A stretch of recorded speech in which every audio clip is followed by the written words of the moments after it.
recorded pickup. Welcome to the Power Mase podcast on the RPO network, hosted by Mase Riney, who's a writer, a content creator, and he works over at the RPO network as well as other places. Now, I'm your other host, Steve Hungarter, also known as the IDP Hunter.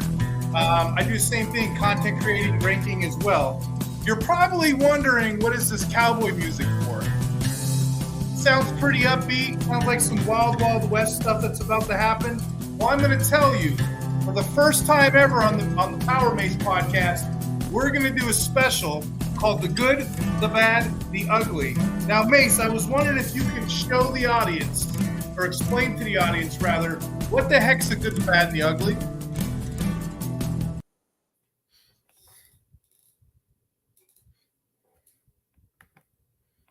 You're cut out. Your podcast is out.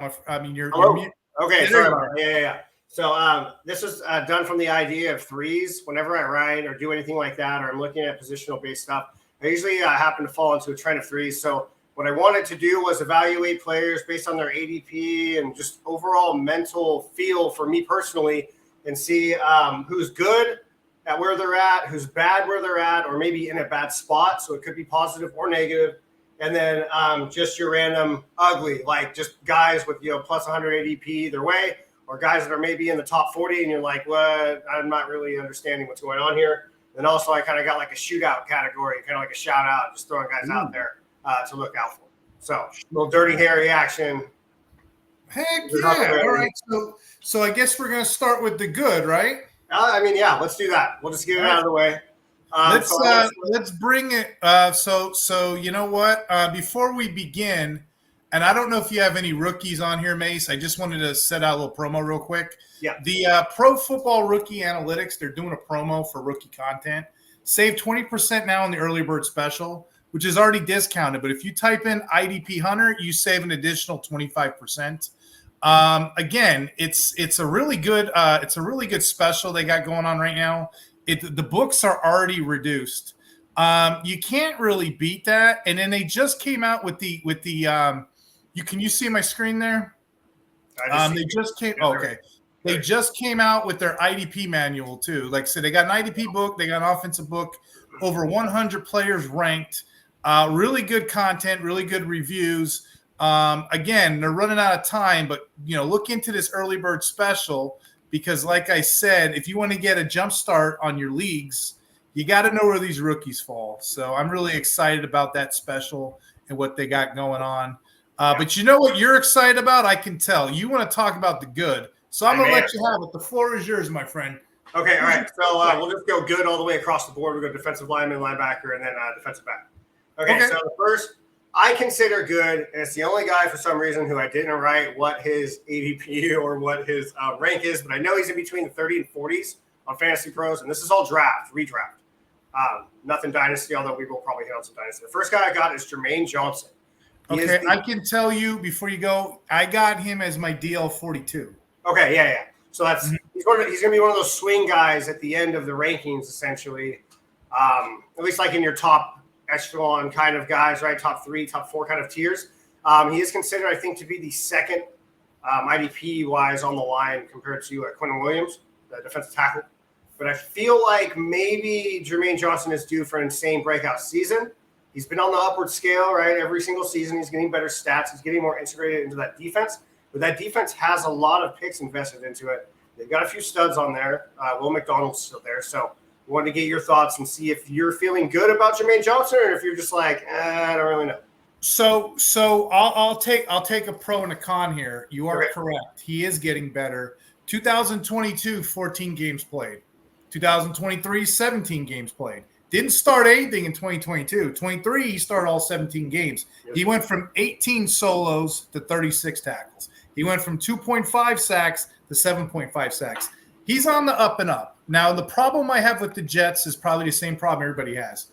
I can't call it. Who's going to be the sack leader? I just did a special over on the Fantasy Six Pack, with the Jets. I was trying to figure out who's going to be the sack leader. Mm-hmm. Quinn Williams, you got Reddick coming in. You got McDonald. You just said I can't call it, but out of all of those guys, they're going to be eating in each other's snaps throughout the season. Yep. Johnson was somebody I was hot on last year because he got the linebacker eligibility, and he actually started. They moved him. He was on the line at first. They moved him to OLB. Yeah. There was some talk about him wanting to switch his jersey. It was this whole thing. But anyway, I was hot on him last year. This year, I'm a little bit cooling off because I can't call that backfield. If he gets 60% of snaps week 1, week 2, I may change it. But that's why I got him in the 40s. I think that's a fair rating. There's just there's 25 to 30 guys in front of him that I know are going to get 60, 80% of snaps, and I feel more solid about. So this isn't a knock on him. This is a knock on I'm not sure how to predict that because I got Reddick a little bit less than everybody else too. But I can't call it. I think out of everybody, I think he has the best chance to succeed because his position's not changing. Nothing's altering. But I do know there's a rotation there, and it's not bad to have a rotation. I mean, 60% snap in your ballpark, it's better to give these guys a breather. Guys like Crosby are few and far between. Mostly when guys are 85, 90, they're getting burned out. Yeah. So, maybe that's a longer version of it. But, yeah, I agree with you, but I can't put him any higher than that. I just have to keep talking myself off the ledge on him, man. I'm out there mowing my yard thinking, all right, is he really going to be as good as I think he's going to be, or do I just want him to be that good? He is a very good football player, but I don't know if that's going to translate to IDP, except for, you're sparing weeks. So. Now, I will tell you this. I'll add a little more flavor to this. And shout out to Will Hulse. He runs this Facebook page. The IDP Facebook page is one of the biggest Facebook pages we got. Will. We used to play in his 1, 2, 3 scoring. I'm going to do a podcast on that, too, once we get going season. But me and Will were our rankings because, like I said, he's amateur, but he's very sharp. He's been playing as long as I have. He has Jermaine Johnson in his top 12. I'm like, holy cow, that's rich. I got Will Anderson where he has the that's the only player we kind of put around. But we were talking offline, and that's a legit thing. So there are people out there like you that are predicting the boom. Yeah. I'm a little more, how I am my rankings. I'm more close to the chest. I'm a little more passionate. But I think the 40 is okay. Where did you have him ranked? Do you remember? I think I started him at 25. I think I pulled him back to around 30. I want to say. It's so hard to call it right now. I just did 300 rankings: offense, defense, defensive back. I'm leaving it alone. I'm not touching it until I see the preseason how it plays. I just finished my offense, and I'm like, dude, I need a couple days. I need to chill. All right, moving on to linebacker. I won't shut up about this guy. You're probably sick of hearing about him. Alex Singelton as the LB11 right now in redraft. We touched on it in the last pod, so we don't really have to touch on it a lot this time. Right. I just want to get into how extreme his value is, and maybe a little later on we'll talk about the defensive backs behind him. Because honestly, I really think it depends on that offense and how successful they are. But I think if anyone's going to eat on that defense at all, it's going to be Singelton just based on consistency from previous years. What do you think? It seems like every pod I've been doing lately, I got an Alex Singelton tweet, post, whatever. But yeah, I mean, last year he led the team. He set the double-digit tackle record last year. 1987 of the Broncos. He broke it. 10 out of 11 games in a row, he just had double tackle. He's a safe bet. Okay. This year, and I got him higher than you do, believe it or not. I got him up. I got him in the top 10-ish. Yeah. I know he's not going to get drafted there, so I can probably get him as my LB2. Yeah. But I have him ranked higher because I think with no Jewel, with no Drew Sanders, the offense can't be that good between Stidham, Wilson, whoever they want to put out there. Hey, shout out to Zach Wilson. He just got married. Good job. Did he really? Yeah, he did. He did a couple days ago. He just got married, so he's settling down. He'll have a place to go, and he throws these interceptions. But anyway, a bad offense is on the playbook, man. He's gonna have a Steve Younger team, come back and revitalize his career. No, but I have Singelton high. That's a very elite option for me. Yeah. I think I have him as LB4, LB5. The ones that I'm saying right now. Oh, do you? This is your consensus fantasy pros right now. Everything that I'm saying. So yeah, I'm super high on him this year, man. I don't have him that high. There's a couple guys I want a little bit ahead, but I thought you had him lower. Most people are putting him 12s and below. I got him. If I was to shoot the shit with you, I'd say probably LB8-ish kind of range. Yeah. But yeah, that's all good. I don't see There's a couple guys like that. Like Bobby O's another one. They're on bad offenses. They're just going to eat snaps. Right. Someone's got to pick up those tackles and those third down plays that are just going to keep converting on the offensive side, right? Okay, moving on to defensive back. I got two guys. I'm going to hit you with the double team here. We have to. Mom, meatloaf again. Double yuck. We got Jalen Thompson, defensive back 16. Budda Baker, Jalen Thompson, defensive back 16. Or Budda Baker, defensive back 9. That's funny you asked me that. If I had a choice between the two, I know which one's the name brand, but I'd rather Thompson all day. Yes, that's so Thompson has a career of 277 tackles, solos, and he has 107 assists. That guy gets tackles every single year, and you wouldn't know it, the casual fan. You wouldn't know it because Budda Baker last year made the Pro Bowl. Didn't have an interception, didn't have a fumble, and he got injured. Just off his name, people respect him. They fear him. Now, that might be because teams might go against him. Thompson was the one with the better stats. Thompson's a guy you can get as a DB 2-3 in drafts, and he'll play like a madman. He'll play DB1 value. That's a sneaky one. When I'm waiting on defensive backs, he's one of the names that commonly I'll pull up. Yeah, for sure. Definitely someone to come up on. I'm in the same boat as you. I don't like taking DB, right? We push DB to the side the way that I push tight ends to the side when I draft offense, man. I'm just waiting on it. I'm looking for value. And out of those two, I think Jalen Thompson will be in the box more, though I do feel like they can still alternate. Like, Budda's not super old. I think he just got paid again.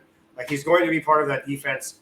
But I feel like Jalen Thompson's going to be more of the headhunter in the box kind of guy, if I'm not mistaken. So when you're on the draft, when you're on the clock, there's a bunch of names around the Jalen Thompson round, okay? Let's say you need a defensive back. There's guys like Jalen Petrie ahead of him, okay? He's Dr. Jekyll, Mr. Hyde. You got Nate Hobbs ahead of him. That's a cornerback. Yeah. You got Delpit. Okay, maybe I'd favor Delpit. And then you got a Jeremy Chinn and a Kevin. I wouldn't touch any of those guys over Thompson. So again, that's one of those where you exploit the ADP.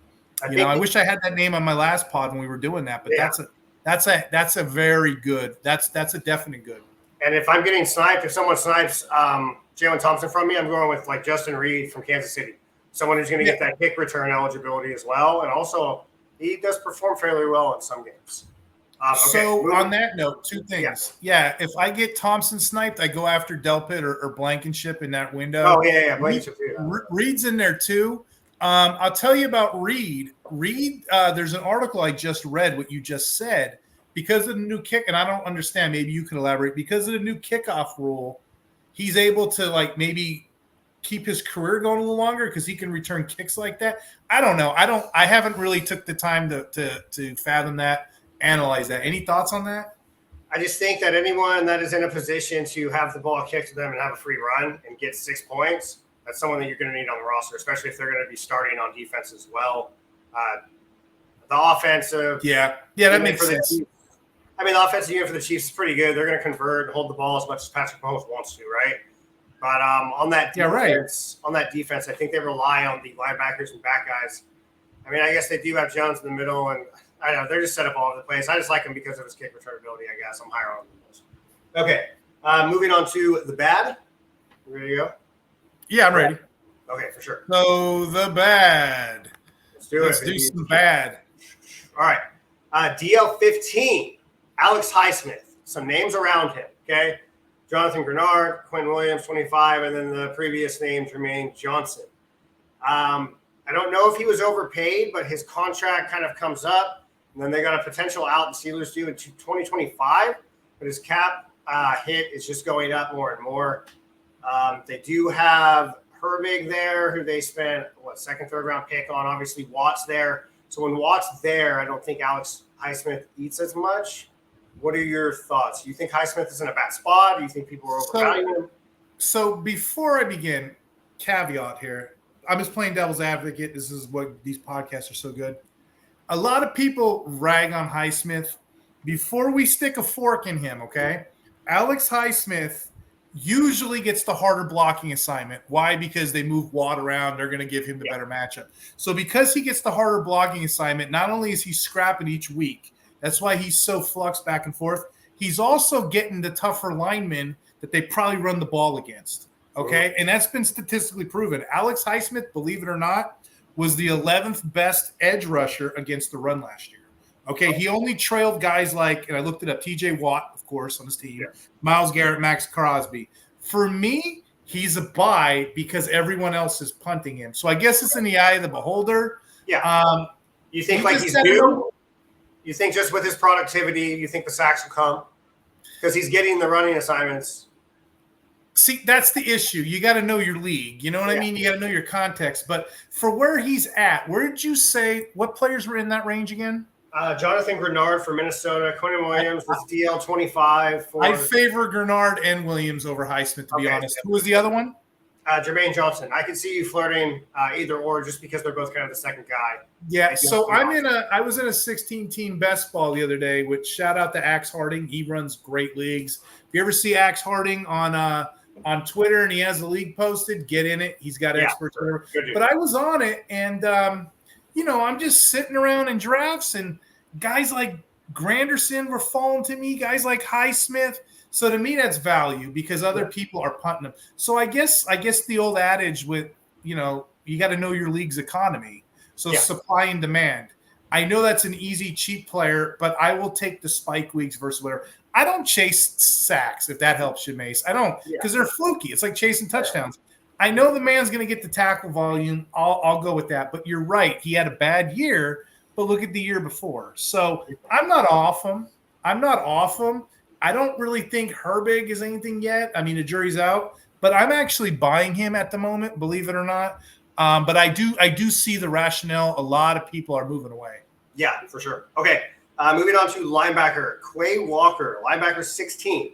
They drafted 2 rookies in the third and – wait, was it 2 in the third round? Hopper and – I'll tell you what. Both of them rookies, Edge Cooper and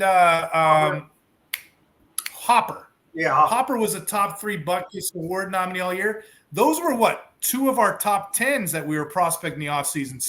So the Packers have an agenda. They have an agenda. Yeah. Do you think his temper tantrums will kind of get him out of hand? Do you think he's got some maturity issues? Or I mean, he's a first round pick, so it's not like they don't value him.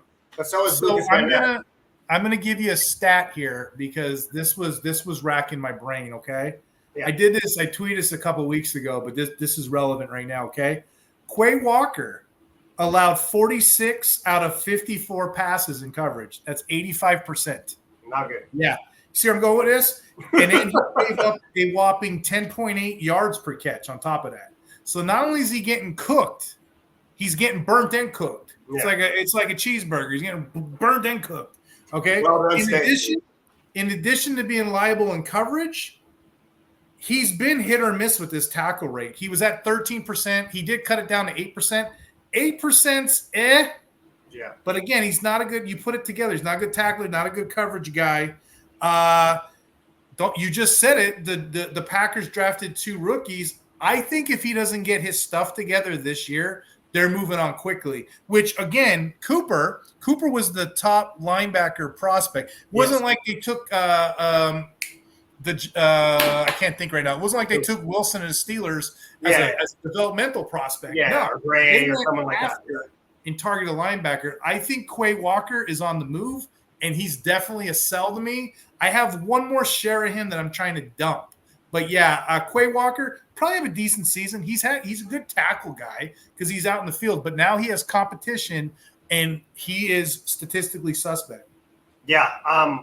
If I can, I think in Dynasty, I know we're talking redraft, but in Dynasty, if I can, I think I'm going to hold him just because he's good for this year. And then if he does go to another team, I mean, we see guys like Devin White going to another team. He's getting another chance. He did have it was a small window, but there was a selling window in the offseason. So I don't know. It's kind of like buyers beware. At the same time, if you're going to hold on to him, kind of beware because it's going to be a roller coaster ride either way. We were talking about know your league's economy. You got to figure out what's worth value, what isn't in your leagues. Okay.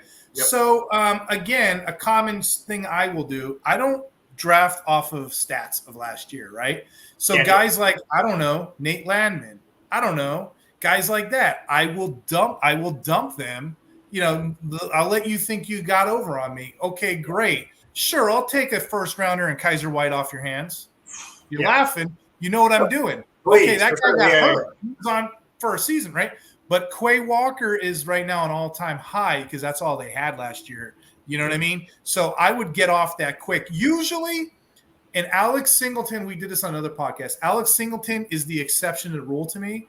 Usually when a guy has such a high season, I'll get off him because I'm betting the under. 9 times out of 10, I'm betting the under because that you're not going to duplicate it. But Singleton's the exception right now because there's nothing else there. How can he not achieve? You know, so that's probably the only one that I'm probably still on. Most of these guys that have high production, I'm trying to get off or get something while I know I can get something. You know what I mean? Yep, for sure. Okay, moving on to defensive back. I got 2 guys. Excuse me. Jeremy Chinn at defensive back 28. Jordan Fuller at defensive back 43. All right, let's do Chinn because Chinn's a fun one. You know, we did Chinn on another podcast, me and you, and I'm sticking to those guns with Chinn. Okay. Chinn is like his rookie year, just phenomenal, and then he just fell off. Players don't just lose those attributes. Like I said, he's nephew to Ronnie Lott. He's a great player. He's just miscast. Dan Quinn's going to figure out a way to get players on the field and put them in the right places. Do you know what I mean? So Chinn, if Chinn can't figure it out with Dan Quinn, you're never going to figure it out. But the thing with Quinn is, and I like following the coaches here, when he was with the Falcons, he had a team. When he was with the Cowboys, they had the NASCAR package. When he was with the Seattle Legion of Boom, one thing in common with Quinn is he adapts to his players. Yeah. You can't read him. You can't figure him out. He'll build his coverage schemes around the players he has. Also, shout out to the Commanders because they don't care what they have, right? We talked about this before. Yeah, they're just drafting the players they want. Boom, boom, boom, boom, boom. Newton, he's probably going to ride the bench this year, but that's the ultimate dynasty stash right now.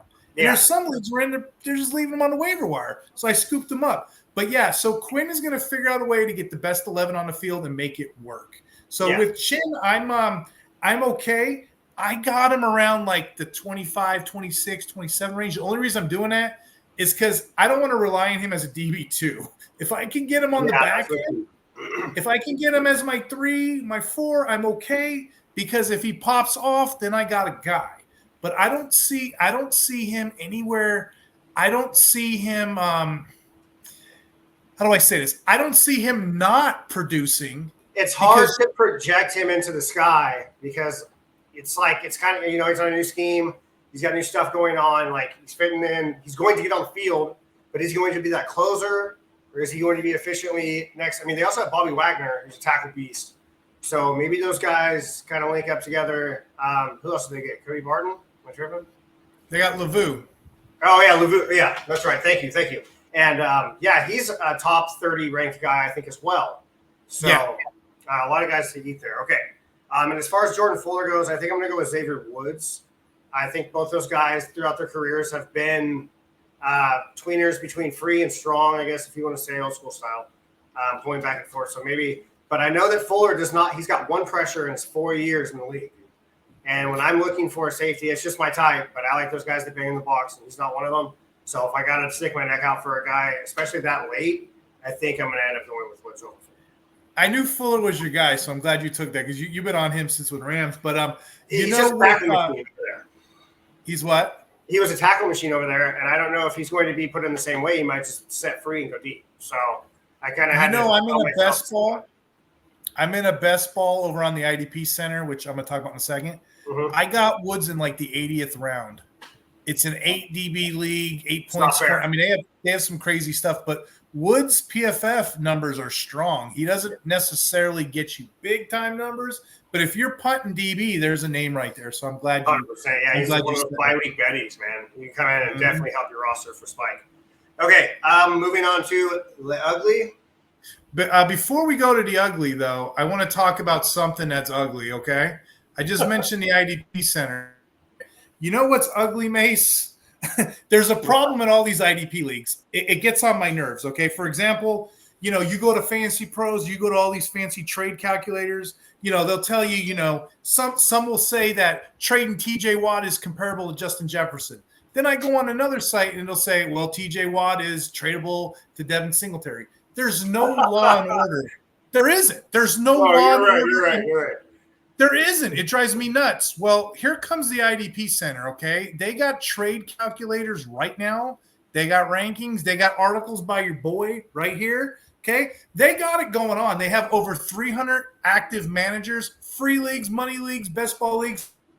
They got experts up in the chat. It's a fun Discord. It's a fun place to go right now. And again, that calculator is spot on because you could tailor it to, and I'll just show you a quick sample. But hold on a second here. But yeah, you could totally was like, oh, there it is. Okay, boom. Took me a minute. Sorry. But you can totally go on here, interact. You know what else is cool about this? There's people from all over different countries on here just trying to get together, look at trade charts, talk about football. I had a guy from Serbia message me about football content, dude. That was earlier this morning. I'm like, it's such a cool way to get used to different leagues, correlate, and meet new friends and managers. And it's a website. You don't know, I'm older than you, of course, but you don't know how fun it is to meet 300 strong and interactive managers in a Discord from all over the league using the same website, using this kind of scoring standards. It's fun, man. It's really fun. It's a pleasure to be on there.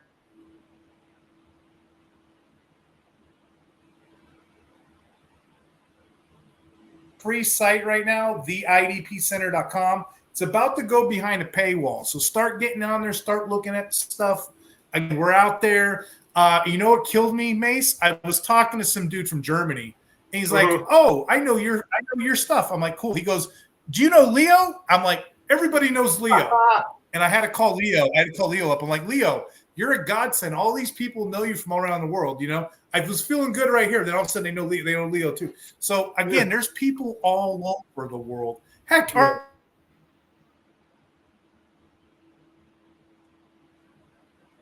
yeah, having people to connect with from all over the world is honestly really cool. That's really why I like the Fantasy Football Expo. I mean, we don't get people from like all over the world, but there's still people like from, I don't know, every walk of at least the U.S. and there are some international people that came too. It's a great place to connect and stuff. I'm pretty stoked that it's coming out, but that sounds like a killer deal.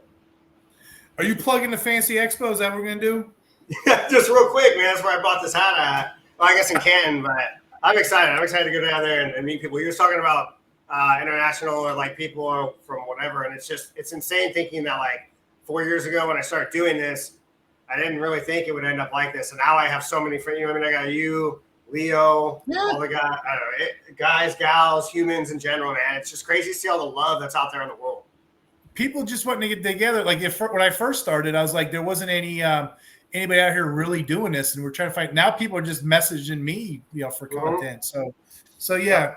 Excellent. All right, moving on. And that's the ugly of it, isn't it? Yeah, I guess so. Is that we don't get to see each other more often, right? That's the ugly part of it. But moving on to the ugly, defensive lineman 64. I tweeted about him, and I've had people in my DMs being like, "Hey, you're an idiot," or "Hey, you're a genius." That is DJ Wonnum. Some guys around DL64, Chase Young at DL67, Jared Verse DL72. You're my boy Tyree Wilson. DL95. You want them over these guys. All of them, DJ Wonnum over. Yes. You were the first to talk about Tyree Wilson. So shout out to you. And I just posted that today. Tyree Wilson moved to defensive tackle, but that's news. That's not new news. He did it last year. Yep. He did it last year, but he put on all that muscle weight. That's the new news. And he's got that line in front of him now with Kuntz, this one, that one. The line, the defensive line is going to be ferocious for Raiders. I was talking to Gary Davenport offline. He's like, hey, under or over Spillane repeats. I think Spillane's going to be good, but I think it's going to be a little less just because the defensive line in front of him is going to gobble a couple tackles. Yeah. That's just me. And the offense is more competent. That's just me. But I got Wonnum over all of them. Shout out to Tyree Wilson. And that guy, Chase Young, he doesn't exist to me. That's Casper the Friendly Ghost. Right. What could have been, man? So many people got burnt by that guy. I definitely agree on that. I like DJ Wonnum in best balls. I like him. Just getting him even as like a DL3. Oh, dude. Like, give me that all day, right? Well, you remember the profile on Wonnum. He just never really got in the field. And when he did, he'd explode. He's going to the Panthers, and you can throw Clowney in there too, and Ashawn Robinson while you're at it. They're going to get mad playing time. And the Panthers are going to be on the field often. Yeah. So this will be his year. However, I can't seem to trade him in leagues because people don't want to pay. You know? No, it's more of a you kind of pick him up off your waiver wire, or you get him in a trade. You dump a guy and get a first-round pick and one. And you kind of that's a win now move or nothing. Yeah, but I like Wonnum in that range. He's going to outproduce. What'd you say, DL 70, 60? He's going to outproduce. 64. I mean, you're getting him at an extreme discount in redraft. Yeah, I mean, he can be on the level of some of these bigger name players that we know. Yeah, 100%. Okay, so moving on to linebacker. I'm going to give you two names, and then I'm going to give you a linebacker room, okay? Would you rather have Juwan Bentley at linebacker 43? Ooh. Your guy Kaiser White at LB 20, so you're paying on a fringe range because that's where he's ranked right now in Fantasy Pro. So people are about to get on the wave, I feel like, because you try to bid on that Kaiser White trade. I feel like people are going to start to come around and redraft at least. Or a Dallas linebacker. Now the top two Dallas linebackers are Kendricks at linebacker 27. He's coming there on a mercenary deal, or was it a 2-year deal?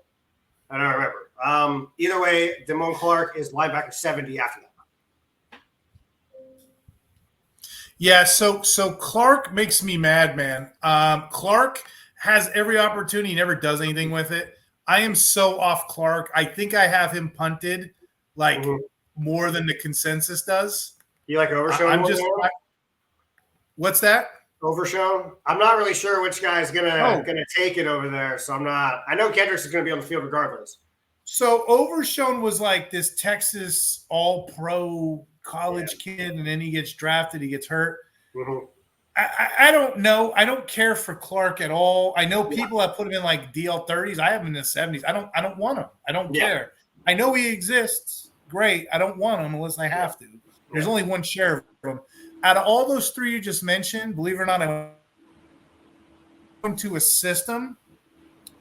Mike Zimmer runs this. It's called a split mug, where you have a bunch of guys that line up between guard and center, and they act like they're going to blitz, but they don't. But players are coming all over the place, right? In that system, Kendrick was an all-pro in Minnesota when they ran it. So I think old man Kendrick's got one more year, quality 3-down player. Pray he stays healthy. Yeah. The batting order for me would be Kendricks, hopefully he stays healthy. Kaiser White, hopefully he stays healthy. Bentley's interesting to me, but I need to see it another year. That's why he's a little further down. In some of these IDP kind of scoring leagues, he's like my last flex. Yeah. But traditionally, the Patriot defense, if it runs the same way, they usually rotate him in. Now, last year, he was a nice bonus, but I can't put him as high. What did you put Bentley at, did you say? The consensus has him at linebacker 43, and he's like never in on third down. That was a joke that I had, I think, last year. Yeah, and that's what I was going to say. He's never had a touchdown thrown on it. So I actually had him 43. Yeah, I had him around the 45s. I don't feel any comfortable moving him up anymore because, again, like you said, he doesn't have a history of it. But I do like Bentley, don't get me wrong. But between those two, I actually think highly of both White and Kendricks. But if you're asking me between a Mustang and a Ferrari, I'm going to take the Ferrari. Okay. All right. Moving on to defensive back here. Two guys in the 30 range. Brandon Jones. Do we have to? I know. You gotta cut TV, man. You gotta throw a 3-pointer once in a while, bro. All right. Brandon Jones, defensive back number 32, ranked consensus on Fantasy Pros. Jordan Whitehead, defensive back number 39. Okay, both of those guys are going to beat that consensus. Both will. Brandon Jones is your money, and you already know because you've been snatching him in leagues. I got him DB 25-ish. Yeah. 25 or 26, I can't remember. Brandon Jones, if you remember the profile on Brandon Jones, he was like your mini Jamal Adams type, just clubbing people in Miami, clubbing them, and he gets hurt. And then last year, the Fangio defense had all those guys going back. He didn't get to really play, so he's going to shock the world playing with PJ Locke there. Did you know they went to college together? All of those guys, PJ Locke, the last one. So they got good chemistry. I like Brandon Jones. That's another guy you could exploit the ADP with that I want in leagues. And I know you feel the same way, so I'm not even going to ask you because you've been snatching him this offseason. I've been seeing you pick him up. He was my favorite, like 2021, man, back when I was with IDP Army. Talking with Jordan Rains about him, he did actually really, really well in 2021. And then after that, like you said, it's just been plagued with injury, things like that. But he's actually never had over 644 snaps this season. So that's kind of tough. But to be able to get him at the back in ADP that we're getting him at right now, I think that's really good. If he starts to creep up, I think I'm going to have to stay off and wait just in case, because if he does get hurt, then you have PJ Locke and Caden Stearns kind of waiting there in the wing, just waiting to take that up. So I guess if you take him early, then go ahead and take, if you have the roster space, obviously, go ahead and take a Stearns or a PJ Locke, maybe just in case something like that happens. Don't want it to, but you got to be smart with your investment, right? But it's also defensive back. So Whitehead, I like too. Coming back to that team when he played on Tampa Bay when they won the Super Bowl, so he's going to be a good locker room presence. Yeah. But he's another dude. He's a dude, and he's a Jag, and he's just hanging out, just a guy hanging on the back. He's going to generate points. He should be 30-ish. But, yeah, Brandon Jones is the sweet spot that that's when I actually start looking at DBs and seeing if I can get a DB1 somewhere in there. Yeah. But I don't have too many shares of Brandon Jones anymore. But best balls, I'm sure I'll be able to scoop him up. For sure. He's definitely redraft only for me. I'm not looking at him in Dynasty. I'm not really sure if he's going to be a continuous piece for that defense. I don't even know what's really going on with that defense, right? Yeah. Like they draft, Drew Sanders, put him outside. They don't put him inside. He's hurt. Whatever. All right. We'll move on to the shootout players. Just some quick shout-outs before we wrap this thing up, all right? Okay, so for defensive linemen, Jared Verse, Darius Robinson, Arden Key. Who are you taking? So it comes to the two rookies. I'm a Verse guy. I take Verse over Turner. That's just me. I look at the prospect. I look at body of work. A lot of people don't know this, and I'll knock on wood here. I'll be like John Gruden, knock on wood. Can you hear me? Knock on wood. If Verse would have came out 2 years ago, he would have been drafted ahead of Will Anderson and Boye Mafe. Those players are good, right? Yeah. Instead, he stayed in college. He didn't have a bad year. He had an okay year, and people forgot about him. Yeah. PFF has him, Chop Robinson, and I think Darius Robinson as well, higher metric attributes over Dallas Turner. I'm not knocking Turner. Turner's going to in a position to succeed. Yeah. However, versus my dude, you can probably put a lot of players up against that, and it won't hold the candle to it. So that's my guy. Yeah, 100%. I like Verse in that. I also like Arden Key. You know that. We made a trade for him in that 32 league. I kind of need to fill a hole there, so thank you for that. But at the same time, Darius Robinson, I don't know if they're going to be playing him inside or outside. That's the thing. So he'll be rotating, right? So that's his profile. He can go in the A gap or B gap. He's a banger like that. So there's value. So therefore, he's getting on the field wherever they need him. Last year, we talked about it in the last pod. Last year, the Cardinals just were horrific for IDP as far as defensive line goes, right? Justin Jones, God, I can't even say his name. Isaiah Smith. David Collins, all these jokers. I don't. Yeah. I knew you were going with, but they're going to play him sadly because he's still got one more year on that deal. But I don't want nothing to do with that dude. Yeah. Okay. All right. Moving on to linebackers. Ivan Pace, linebacker 40. You think that's because Cashman's in town? I think because people don't know what to do with Pace right now. Again, players don't change. So the scheme last year, halfway through the year, they were playing one linebacker sets. And then when Hicks got hurt, Pace came in and blew it up, right? Yeah. When Hicks came back, everyone thought that Pace was done, and you seen him dropped on a lot of waivers. Well, guess what? He still played. If you pull the numbers, he still played. They adapted, and they ran two linebacker sets.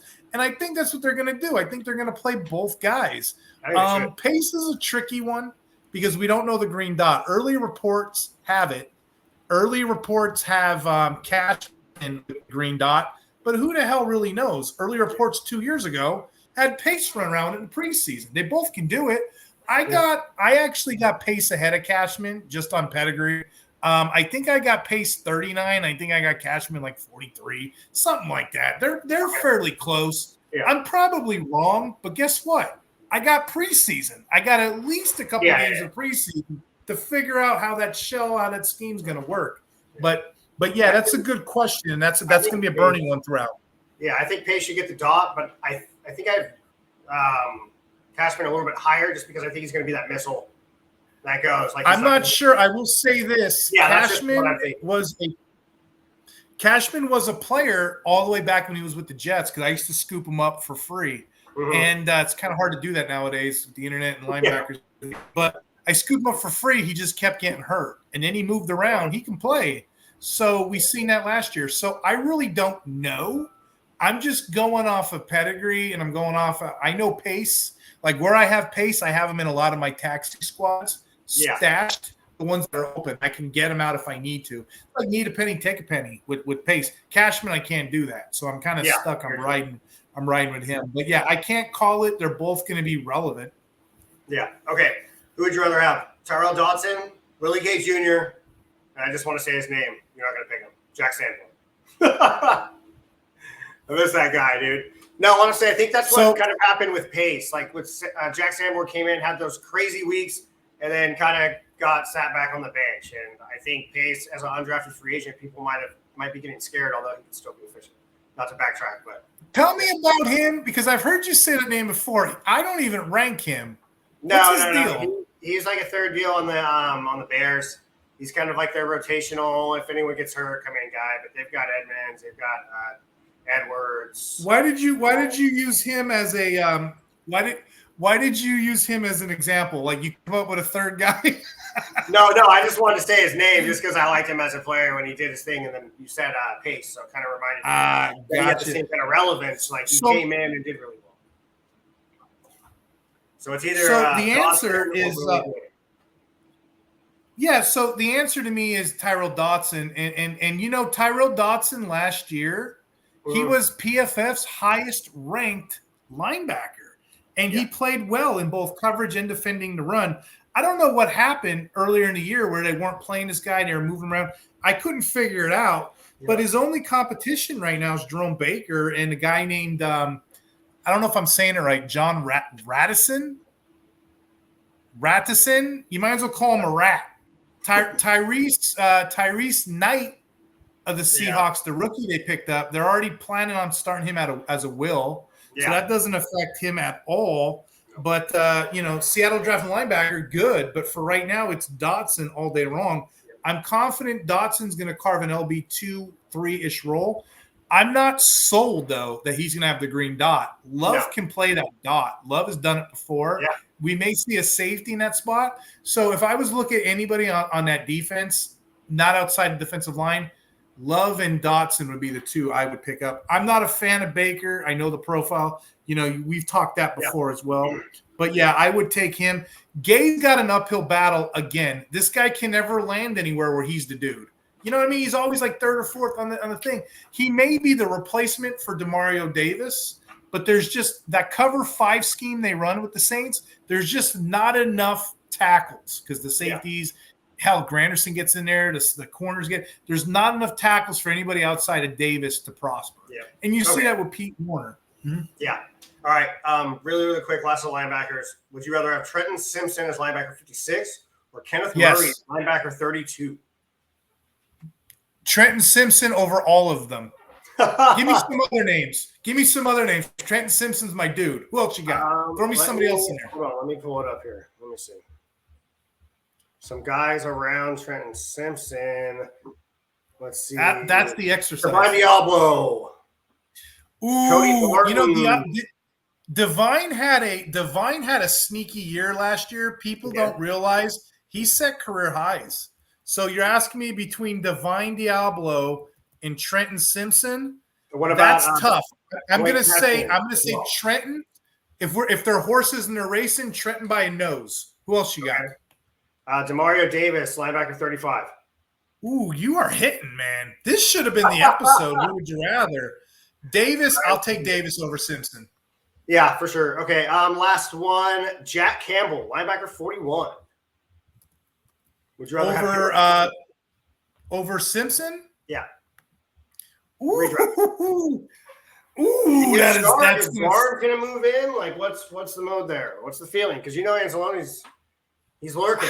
He's still in tackles. He's still in charge. Large and in charge. I'm going to take the easy way out on this one. If you are, if I'm drafting, I'm taking Campbell because I know he's ahead in ADP. Everyone loves a Campbell. I don't know if he finally breaks the hell out because Anzalone got that job on lock. But I do know if I'm in a draft with somebody, I'm taking Campbell first because I know Simpson will be around later. If you look at Simpson, the reason I'm so high on this guy, I think it was the Steelers game last year, whatever week that was. Half at the end of the year, Simpson didn't really play. He didn't really have any stats, right? Mm-hmm. And at the end of the year, they started playing this guy, okay? When they started playing this guy, he starts making play. Okay, here it is. He starts making plays all over the field. Mm-hmm. So nothing. Week 18 against the Steelers. And, most fantasy owners are checked out if they're not in a championship. They're not paying attention. Yeah. Dude got 4 solos, 1 assist, 2 tackles for a loss, and a sack, and a QB hit. This was all his first. This was his audition. This was his audition to get the hell on the field, okay? So more things to come. Queen's out of the way now, so Simpson's going to have a role. Roquan Smith can't eat the ball. And then the coach they got, Orr's a former linebackers coach. And what he loves to do is blitz the linebacker. A lot of people don't know that. The Ravens last year with McDonald, they weren't really a blitzing team. They got a whole ton of sacks. He led the league and this and that, whatever, but they did it with their front four. This year's team is going to be blitzing like crazy, so expect Simpson to be in there. Roquan Smith could be argued as the number one. I'm still staying with Olakun just because I like to play it safe, close to the vest. But Roquan Smith may be in for a career year as well. But, yeah, Simpson is my underdog. I'm going to go Campbell just because of the pedigree. Yeah, I would take Simpson. In Dynasty, though, I would take him. Yeah, that's what I'm thinking. When those guys like there, I'm thinking the Paces, the Campbells. I'm thinking long term. I'm thinking Dynasty. Yeah. But yeah, that's a good one and that's a tough one. Yeah, that's all I got for this one, bro. So, also Azeez Al-Shaair is the linebacker 10 in the Fantasy Pros draft rankings right now. So I'm pretty stoked about that, honestly. Nice to see him kind of rise up, get paid this offseason and everything like that. So.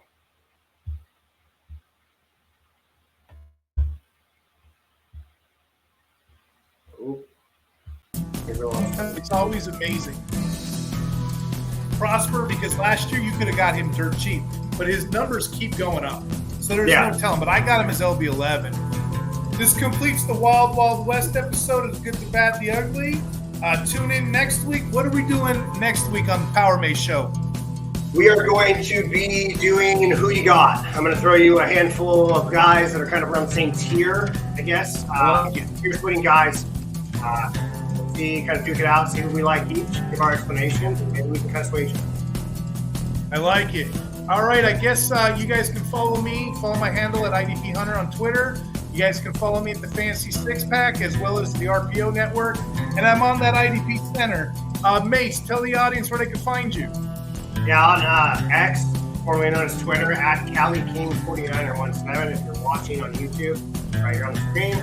I'm part of the RPO Network, anchor and writer. I do some scouting, especially for the Shrine Heck yeah, remember that mouthful, CaliKing49er17. That's right, baby. Remember him when he gets famous, CaliKing49er17. Write it down. All right, this completes this episode. You guys keep watching. We'll keep making these. Take care. 100%.